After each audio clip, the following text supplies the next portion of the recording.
Mayang berkurban dengan penghasilan sendiri tetap dihujat, disebut tak sebanding perawatan 90 juta. Mayang adik mendiang Vanessa Angel kembali jadi sorotan publik terkait pernyataannya menjalankan ibadah kurban seekor kambing. Pasalnya, dengan pernyataan Mayang tersebut, nampaknya tak sedikit warganet yang percaya lantaran Mayang dinilai sering berbohong. Namun, hal tersebut diakui Mayang sendiri jika dirinya berkurban seekor kambing dengan usahanya sendiri. Meski senang bisa berkurban dan berbagi kepada sesama, Mayang juga dihinggapi rasa sedih.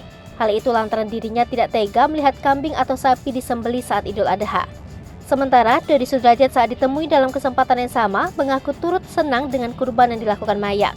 Sebagai ayah, Dodi tak henti mengingatkan putrinya untuk selalu berbagi jika memiliki rezeki lebih. Selain kurban atas nama Mayang, Dodi juga mengatakan berkurban untuk mendiang Vanessa Angel, mendiang ibunda Mayang, mendiang kakek Mayang, serta Galang. Dalam unggahan tersebut juga sontak dibanjiri beragam komentar warganet yang tuai hujatan.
Hai pemirsa Sri Popo TV, jangan lupa komen, like, dan subscribe, serta tonton terus berita-berita terupdate lainnya ya.